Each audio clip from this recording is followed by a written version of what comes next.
Broken bones. Massacre on SmackDown. Brock Lesnar shattered Jacob Fatu's left leg. Stop everything right now. Brock Lesnar just committed what can only be described as attempted career-ending violence on SmackDown by deliberately and systematically destroying Jacob Fatu's left leg in a calculated attack that went beyond wrestling and crossed into genuine assault. This wasn't a match gone wrong, this wasn't an accidental injury, this was premeditated revenge that left Jacob Fatu screaming in agony, medical personnel rushing to the ring, and everyone watching questioning whether WWE just allowed one of their biggest stars to end another wrestler's career on live television. This is horrifying. This is disturbing. This is Brock Lesnar taking his humiliation from their previous encounter and turning it into a vendetta that resulted in what's being reported as a legitimate broken leg that could sideline Jacob Fatu for months or potentially end his career before it truly began. And WWE aired this brutality on network television like it was entertainment instead of what it actually was: a man having his livelihood destroyed for a storyline. I am sickened by what I watched. I am furious at WWE for allowing this.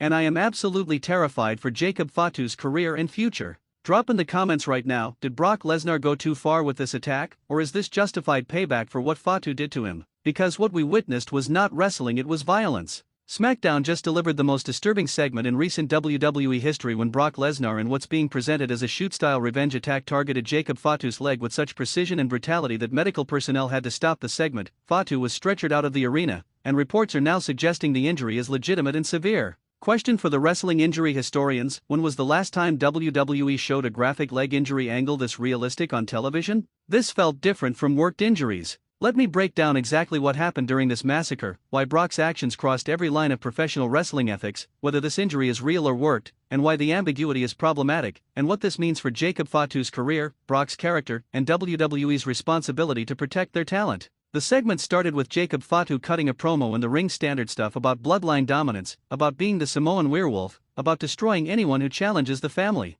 The crowd was into it because Fatu has incredible presence and charisma. Fatu specifically mentioned his previous victory over Brock Lesnar. I did what nobody thought possible: I made Brock Lesnar look human. I exposed the Beast Incarnate as just another man who bleeds when you hit him hard enough. And if Brock wants revenge, he knows where to find me. That challenge would prove to be the biggest mistake of Fatu's career. Should wrestlers cutting promos ever challenge opponents without considering the potential consequences? Fatu basically invited this attack. Brock's music hit immediately, no delay, no build, just instant aggression. Brock walked out looking like a man possessed, not his usual confident swagger, but the focused intensity of someone with a singular purpose. Brock sprinted to the ring. When was the last time you saw Brock run? This wasn't his usual methodical approach, this was urgency and rage.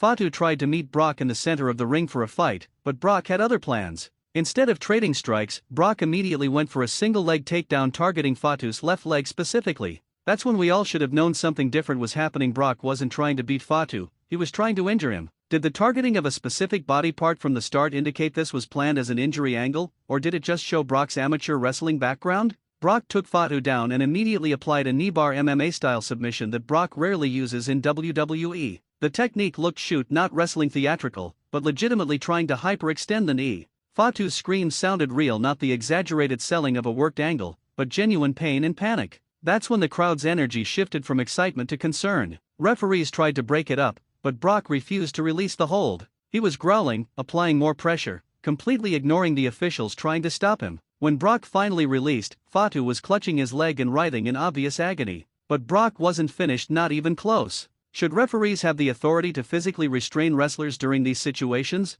or does that create liability issues? Brock dragged Fatu to the corner and slammed his leg against the ring post once, twice, 3 times. Each impact echoed through the arena with a sickening sound that made everyone wince. Then Brock did something we've never seen: he wrapped Fatu's leg around the ring post and applied a figure 4 around the post. This is a move that's banned in most promotions because of how dangerous it is.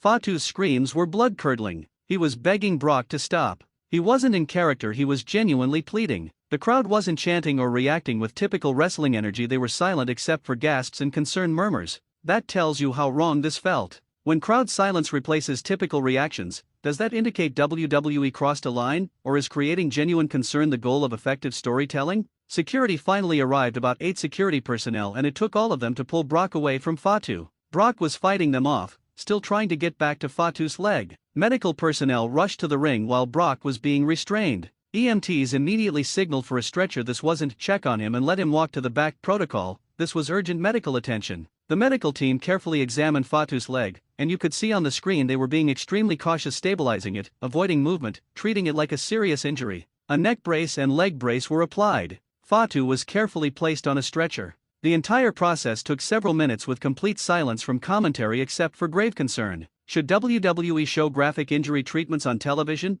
or should they cut away to protect both the injured wrestler's dignity and viewers' sensibilities? As Fatu was being wheeled up the ramp, Brock broke free from security one more time. He charged the stretcher and tipped it over, sending Fatu crashing to the ground with his injured leg hitting the ramp. The audible gasp from the crowd was universal. People weren't booing Brock as a heel, they were horrified at what they were witnessing. EMTs had to re-stabilize Fatu while more security held Brock back. The chaos was unprecedented in recent WWE television. Finally, Brock was escorted to the back by what looked like 10 people, and Fatu was taken away in an ambulance that was shown leaving the arena. The whole segment lasted over 15 minutes of television time. The immediate question everyone is asking, is this real or worked? Evidence it's real. The screams sounded genuinely painful, not performed. Medical protocols looked legitimate and urgent. WWE's social media posted injury updates using serious language. Fatu's family members posted concerned messages online. The violence level seemed excessive even for WWE standards, evidence it's worked.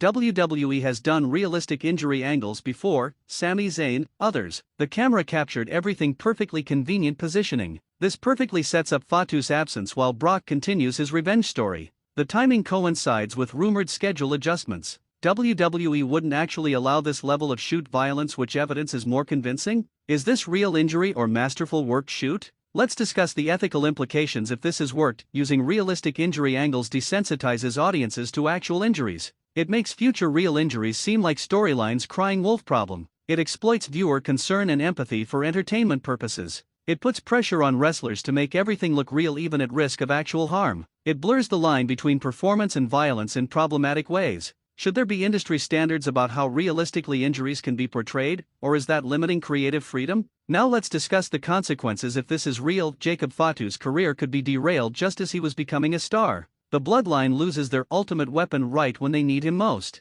Brock Lesnar committed legitimate assault that should result in charges. WWE failed their duty of care to protect talent from legitimate harm. Insurance and liability issues could be massive for the company. If a wrestler legitimately injures another outside sanctioned match rules, should legal consequences apply beyond wrestling jurisdiction? The booking implications either way, if worked, brilliant angle that generates heat on Brock and sympathy for Fatu. Sets up eventual revenge match when Fatu returns. Creates must-see television. If real, disaster that removes a key player, creates PR nightmare, potentially ends careers, and generates heat that WWE doesn't want. Either way, changes entire trajectory of Bloodline storylines, Brock's programs, and War Games plans. Which outcome serves WWE's interests better, a worked angle or real injury? The answer seems obvious, but WWE's decision-making isn't always logical. Roman Reigns' response, as reported, is telling. Roman allegedly was furious backstage demanding Brock face consequences. If this is worked, Roman's response is part of the angle.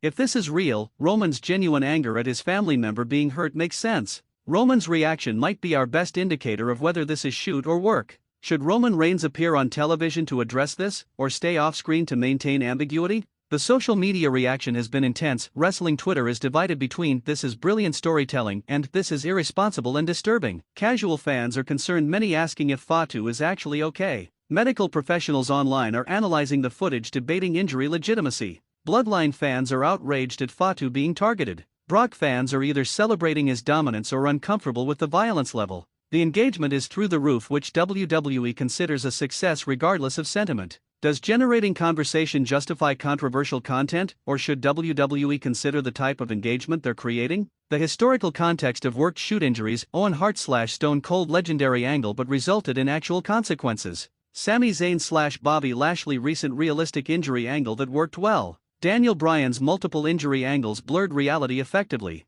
Edge's career-ending injury was real but presented similarly to works. The line between real and worked has been deliberately blurred for decades. Are worked shoot injury angles an evolution of wrestling storytelling or a dangerous exploitation of audience trust? Brock Lesnar's character after this attack, if this establishes him as a monster who will destroy anyone, compelling villain. If this makes him seem unhinged and dangerous, potentially too dark. If this is pure revenge that audiences understand, justified payback. If this crosses the line into irredeemable, damages his character permanently. The interpretation depends entirely on presentation and follow-up. Can a character recover from being portrayed as someone who deliberately tries to end careers, or is that crossing a point of no return? The medical reality of leg injuries: broken legs can take 3 to 6 months to heal minimum. Career-threatening if severe. Many wrestlers never fully recover. Psychological impact of leg injuries affects performance even after healing. If Fatu's injury is real, his career trajectory is permanently altered. If it's worked, he's still out for however long the angle requires. Should WWE be more transparent about injury status, or does maintaining kayfabe require secrecy? Final questions before we wrap. 1. Do you believe Jacob Fatu's leg injury is real or worked? 2. Did Brock Lesnar cross an ethical line with this attack?